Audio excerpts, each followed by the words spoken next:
بسم اللہ الرحمن الرحیم۔ السلام علیکم، کیسے پیارے بچوں، امید کرتی ہوں خیریت سے ہوگے۔ نردبان اردو 7ویں جماعت کی آج ہم ایک بڑی پیاری تفہیم کرنے جا رہے ہیں۔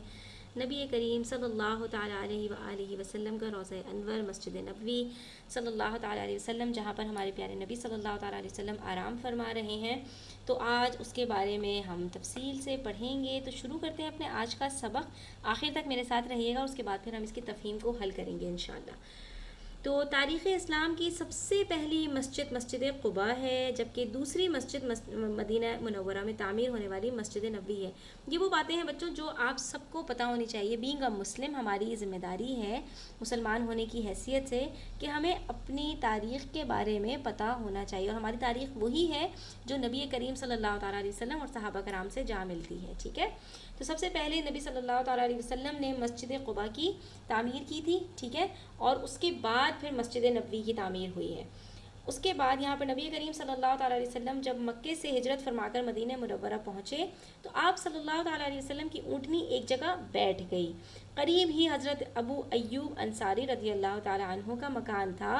نبی کریم صلی اللہ تعالیٰ علیہ وسلم نے حضرت ابو ایوب انصاری رضی اللہ تعالیٰ عنہ کے گھر پر 7 ماہ تک قیام کیا، ٹھیک ہے، 7 مہینوں تک۔ ہوا یہ تھا کہ جب نبی کریم صلی اللہ تعالیٰ علیہ وسلم مدینہ منورہ پہنچے تو لوگوں نے آپ کا استقبال کیا۔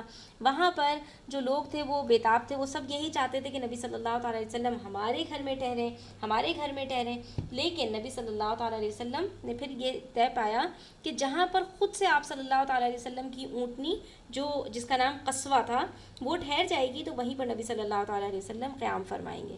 تو ظاہر ہے ہر شخص کے لیے یہ سعادت کی بات تھی کہ نبی کریم صلی اللہ تعالیٰ علیہ وسلم اس کے گھر میں ٹھہرے، لیکن یہ ممکن نہیں تھا کہ آپ ہر ایک کے گھر میں ٹھہرے، تو اس لیے یہ طے پایا تھا۔ تو حضرت ابو ایوب انصاری رضی اللہ تعالیٰ عنہ کے گھر پر نبی صلی اللہ تعالیٰ علیہ وسلم کی اونٹنی جب بیٹھ گئی تو وہاں پر آپ صلی اللہ تعالیٰ علیہ وسلم ٹھہرے تھے، اور آپ نے وہاں پر 7 مہینے تک قیام فرمایا، اور اونٹنی کے بیٹھنے کے مقام کو مسجد کے لیے پسند فرمایا، یعنی جہاں پر اونٹنی بیٹھی تھی مطلب اس کے قریب حضرت ابو ایوب انصاری کا گھر تھا تو آپ وہاں ٹھہرے، لیکن جس جگہ پر بیٹھی تھی وہاں پر نبی صلی اللہ تعالیٰ علیہ وسلم نے مسجد تعمیر فرمائی۔ یہ زمین 2 یتیم بچوں کی ملکیت ہے، یعنی جہاں پر وہ بیٹھ گئی تھی جا کر وہ 2 یتیم بچوں کی ملکیت تھی، ان کے والد ترکے میں چھوڑ کر گئے تھے، ٹھیک ہے، جسے خرید کر مسجد کی بنیاد ڈالی گئی۔ تو نبی صلی اللہ تعالیٰ علیہ وسلم نے اس زمین کو خرید لیا ان بچوں سے، ان کو بھی فائدہ ہو گیا، ٹھیک ہے، اور نبی صلی اللہ تعالیٰ علیہ وسلم نے وہاں پر مسجد تعمیر فرمائی اور ان کا کوئی نقصان بھی نہیں ہوا۔ زمین کی قیمت حضرت ابو بکر صدیق رضی اللہ تعالیٰ عنہ نے ادا کی، اور اس کی تعمیر میں حضور نبی کریم صلی اللہ تعالیٰ علیہ وآلہ وسلم اور مہاجرین اور انصار نے بڑھ چڑھ کر حصہ لیا۔ اچھا بچوں، مہاجرین ہجرت سے ہے، ہجرت کرنے والے کو مہاجر کہتے ہیں، یعنی ایک جگہ سے دوسری جگہ کی طرف سفر کرنا، ہجر کرنا، اپنے گھر بار کو چھوڑ کر دوسری جگہ جا کر آباد ہو جانا، ٹھیک ہے، ہجر کہتے ہیں چھوڑنے کو دراصل، ٹھیک ہے، تو اسی سے مہاجر کا لفظ ہے۔ اور انصار ہیں جو مدد کرنے والے، تو انصار صحابہ کرام ان کو کہا جاتا ہے جو مدینے میں مقیم تھے اور انہوں نے اپنے گھروں میں اپنے جو ہے وہ چیزوں میں جو ہے وہ مہاجرین کو بڑھ چڑھ کر حصہ دیا، ٹھیک ہے۔ تو اب یہاں پر جو مسجد کی تعمیر ہوئی ہے اس میں سب نے حصہ لیا۔ نبی کریم صلی اللہ تعالیٰ علیہ وسلم بنفس نفیس خود موجود تھے، آپ صلی اللہ تعالیٰ علیہ وسلم بھی اینٹیں اٹھا کر لاتے تھے، اور آپ صلی اللہ تعالیٰ علیہ وسلم بھی اس کی تعمیر میں برابر سے حصہ لیتے تھے، اور اس کی دیواریں کچی تھیں، کچی اینٹوں اور پتھروں سے بنائی گئی، ظاہر ہے اس وقت اسی طرح تعمیر ہوا کرتی تھی، لیکن چھت جو تھی وہ کھجور کی لکڑی اور پتوں کی تھی، یعنی کھجور کی جو لکڑی ہوتی ہے اور جو پتے ہوتے ہیں وہ بڑے بڑے ہوتے ہیں اور وہ مضبوطی کا کام دیتے ہیں، تو یہ اس سے بنائی گئی تھی۔ کھجور کے تنوں ہی سے اس کے ستون بنائے گا، ستون یعنی جو پلرز ہوتے ہیں، اور مسجد میں داخل ہونے کے لیے 3 دروازے بھی تھے، ٹھیک ہے۔ آگے فرماتے ہیں کہ 7 ہجری میں نبی کریم صلی اللہ تعالیٰ علیہ وسلم جب غزوہ خیبر سے کامیاب ہو کر واپس تشریف لائے تو مسلمانوں کی بڑھتی ہوئی تعداد کے پیش نظر مسجد کے قریب ایک مکان خرید کر مسجد کی توسیع کی گئی، ٹھیک ہے۔ جب نبی کریم صلی اللہ تعالیٰ علیہ وسلم غزوہ خیبر سے لوٹ کر آئے تو اس میں اللہ تعالیٰ نے کامیابی عطا فرمائی تھی اور مسلمانوں کی تعداد بڑھ رہی تھی، تو نبی صلی اللہ تعالیٰ علیہ وسلم نے اب مسجد چھوٹی پڑنے لگی تھی، اس کے اندر کم لوگ آتے تھے، تو آپ صلی اللہ تعالیٰ علیہ وسلم نے اس کی جو ہے وہ اس کو بڑھا دیا۔ توسیع کا مطلب ہوتا ہے کسی کو وسعت دینا، بڑھا دینا، اس کی گنجائش بڑھ جائے۔ تو مسجد کے ساتھ آپ صلی اللہ تعالیٰ علیہ وآلہ وسلم کے لیے چند حجرے بھی بنائے گئے، حجرے مطلب چھوٹے چھوٹے سے کیبنز بنائے گئے۔ ٹھیک ہے، جو امہات المؤمنین کی قیام گاہ تھی، کیونکہ ظاہر نبی کریم صلی اللہ تعالیٰ علیہ وآلہ وسلم کے رہنے کے لیے بھی جگہ کا بندوبست کرنا تھا، تو آپ صلی اللہ تعالیٰ علیہ وسلم کی امہات المؤمنین کے لیے چھوٹے چھوٹے سے کمرے کی طرح جو حجرے بنائے گئے جو امہات المؤمنین کی قیام گاہ تھے، اور اسی مسجد میں نبی کریم صلی اللہ تعالیٰ علیہ وآلہ وسلم کا روضہ انور بھی موجود ہے، یعنی آپ صلی اللہ تعالیٰ علیہ وسلم جو ہے آپ کا جو روضہ ہے وہ وہیں پر موجود ہے، ٹھیک ہے، جو حضرت عائشہ صدیقہ رضی اللہ تعالیٰ عنہ کا حجرہ تھا وہیں پر آپ صلی اللہ تعالیٰ علیہ وسلم جو ہے دنیا سے تشریف لے کے گئے ہیں، تو اسی لیے وہی جہاں پر انبیاء کرام دنیا سے تشریف لے کر جاتے ہیں وہی جگہ ان کا روضہ بنایا جاتا ہے، ٹھیک ہے۔ تو مسجد نبوی کی تعمیر اور توسیع کا کام مستقل ادوار میں جاری رہا، یعنی مستقل دور کے اندر چلتا رہا، اور 1233 ہجری میں سلطان محمد غزنوی نے گنبد کی اثر نو تعمیر کروانے کے بعد اس پر سبز رنگ کروائے، یعنی آج جو گرین کلر کا نظر آتا ہے تو یہ سلطان محمود غزنوی کے زمانے میں ہوا ہے، ٹھیک ہے۔ اور اس کے بعد یہ گنبد خضرا کہلانے لگا۔ خضرا عربی کا لفظ ہے اور خضرا رنگ کا نام ہے، گرین کلر کو عربی میں خضرا کہا جاتا ہے۔ اچھا بچوں، یہاں پر میں ایک چیز آپ کو بتا دوں کہ یہ جو تصویریں بنائی جاتی ہیں ہمیں ان تصویروں کو مٹا دینا چاہیے، جہاں پر بھی کوئی شکل بنی ہوئی آپ کو نظر آئے تو اس شکل کو ہم نے ختم کر دینا ہے۔ تو کہیں پر بھی آپ کو پرندوں کی، جانوروں کی، انسانوں کی جو بھی تصویریں نظر آئیں آپ اس کو کاٹ دیا کریں، کیونکہ اللہ تعالیٰ کی ایک صفت ہے مصور، اور اس کا مطلب ہے تصویر بنانے والا۔ اللہ تعالیٰ نے اس چیز کو سخت ناپسند فرمایا ہے۔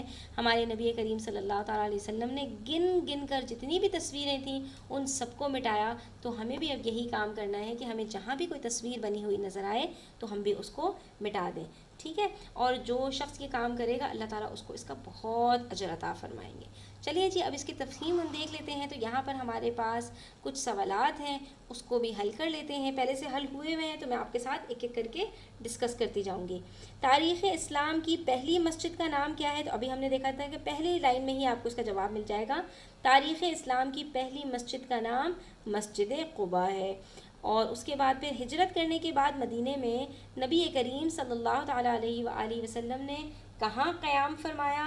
تو ہجرت کرنے کے بعد مدینہ منورہ میں نبی کریم صلی اللہ تعالیٰ علیہ وسلم نے حضرت ابو ایوب انصاری رضی اللہ تعالیٰ عنہ کے مکان میں 7 ماہ تک قیام فرمایا، ٹھیک ہے۔ تیسری چوتھی لائن میں آپ کو اس کا جواب پورا مل جائے گا، آپ نے بعین ہی ویسے ہی اس کا جواب لکھ دینا ہے، ٹھیک ہے۔ اگلا سوال ہے مسجد کی تعمیر کس طرح ہوئی؟ تو آپ نے بتانا ہے کہ مسجد کی تعمیر کے اندر کیا کیا چیزیں لگائی گئیں۔ تو مسجد کی تعمیر میں کچی اینٹوں، پتھروں اور کچی اینٹوں اور پتھروں سے بنائی گئی، جبکہ اس کی چھت کھجور کی لکڑی اور پتوں کی تھی، ٹھیک ہے، اور کھجور کے تنوں سے ہی اس کے ستون بنائے گئے۔ تو یہ باتیں آپ نے یہاں پر بتا دینی ہیں کہ اس کی دیواریں کچی اینٹوں اور پتھروں سے بنائی اور چھت کھجور کی تھی، اور اس کی جو ستون تھے وہ بھی کھجور کے تنوں سے بنائے گئے، ٹھیک ہے۔ اس کے بعد حضور نبی کریم صلی اللہ تعالیٰ علیہ وسلم نے مسجد کی توسیع کب اور کیوں فرمائی؟ دونوں باتوں کا جواب آپ نے دینا ہے کہ کب ہوا ایسا اور کیوں ہوا۔ تو کب کا جواب یہ ہے کہ 7 ہجری میں نبی کریم صلی اللہ تعالیٰ علیہ وسلم جب غزوہ خیبر سے کامیاب ہو کر واپس آئے تو مسجد کی توسیع فرمائی، اور کیوں فرمائی؟ کیونکہ مسلمانوں کی تعداد بتدریج بڑھ رہی تھی۔ تو آپ اس کا جواب اس طرح سے لکھ سکتے ہیں کہ 7 ہجری میں غزوہ خیبر سے واپسی پر مسلمانوں کی بڑھتی ہوئی تعداد کے پیش نظر مسجد کی توسیع فرمائی گئی، ٹھیک ہے۔ یہ پورا جواب آپ کے پاس لکھا ہوا ہے سبق کے اندر ہی، تو آپ یہاں پر اس کو لکھ دیجئے گا۔ اگلا سوال ہے مسجد نبوی صلی اللہ تعالیٰ علیہ وسلم کے گنبد کو گنبد خضرا کیوں کہتے ہیں؟ اس کا جواب ہم یہاں پر لکھ دیں گے کہ گنبد خضرا اس لیے کہا جاتا ہے کیونکہ یہ ہرے رنگ کا ہے، اور جب یہ ہرے رنگ کا ہے تو اس اعتبار سے اس کا نام گنبد خضرا رکھا گیا ہے۔ اچھا جی، اس کے بعد ہمارے پاس کچھ جملے ہیں، ہمیں اس میں نشان لگانا ہے کہ کون سے صحیح ہیں اور کون سے غلط۔ تو مسجد نبوی صلی اللہ تعالیٰ علیہ وسلم کے زمین کی قیمت حضرت ابوبکر صدیق رضی اللہ تعالیٰ عنہ نے ادا کی، جناب بالکل صحیح۔ مسجد نبوی صلی اللہ تعالیٰ علیہ وسلم کا فرش پکا بنایا گیا، نہیں جی کچا تھا، تو یہ غلط ہے۔ نبی کریم صلی اللہ تعالیٰ علیہ وسلم نے حضرت ابو ایوب انصاری رضی اللہ تعالیٰ عنہ کے گھر 2 ماہ قیام فرمایا، نہیں جی 7 ماہ قیام فرمایا تھا، تو یہ بھی غلط ہے۔ غزوہ خیبر 7 ہجری میں ہوا، تو بالکل صحیح بات ہے۔ اور سلطان محمود غزنوی نے گنبد پر سبز رنگ کروایا، تو سبز بالکل صحیح بات ہے، کیونکہ ہرا کو سبز ہی کہتے ہیں اردو میں۔ اب یہاں پر آپ سے کہہ رہے ہیں مندرجہ ذیل عبارات میں سے اس موصوف کی صفت تلاش کر کے لکھیے۔ تو اب یہاں پر آپ کے پاس جو الفاظ دیے گئے ہیں اس کی وہ الفاظ آپ کے پاس یہ نہیں موجود، لیکن یہ ان کی صفات آپ کو مل جائیں گی۔ تو بچوں کے لیے آپ کہہ سکتے ہیں اچھے، فرش کچا یا پکا، حجرے چند، چند بھی ہو سکتا ہے اور بھی آپ کچھ بھی کر سکتے ہیں، چھوٹے حجرے، بڑے حجرے، رنگ کوئی سا بھی رنگ آپ لگا دیں، اس کے سبز رنگ، سفید رنگ، سیاہ رنگ، لیکن یہاں پر ہمارے پاس سبز موجود ہے تو ہم سبز لگا دیں گے۔ دروازے، بڑے دروازے، چھوٹے دروازے، اونچے دروازے، کچھ بھی آپ لگا سکتے ہیں۔ اینٹیں تو کچی اینٹیں یا پکی اینٹیں، آپ یہاں پر کچھ بھی صفت لگا سکتے ہیں۔ صفت کہتے ہیں کسی کی کوئی خوبی یا خامی، اچھائی یا برائی، یا اس کی کوئی بھی خصوصیت کو۔ تو یہاں پر ہمارا صفحہ نمبر 10 اور 11 مکمل ہوتا ہے۔ امید کرتی ہوں بچوں آپ کو آج کا سبق اچھا لگا ہوگا۔ ویڈیو کیسی لگی اپنی رائے کا اظہار ضرور کیجیے گا، اچھی لگی ہو تو لائک کیجیے گا، اپنے دوستوں کے ساتھ ضرور شیئر کیجیے گا، اور چینل پر نئے ہیں تو سبسکرائب کرتے جائیے گا۔ اپنا بہت سارا خیال رکھیے گا۔ اللہ حافظ۔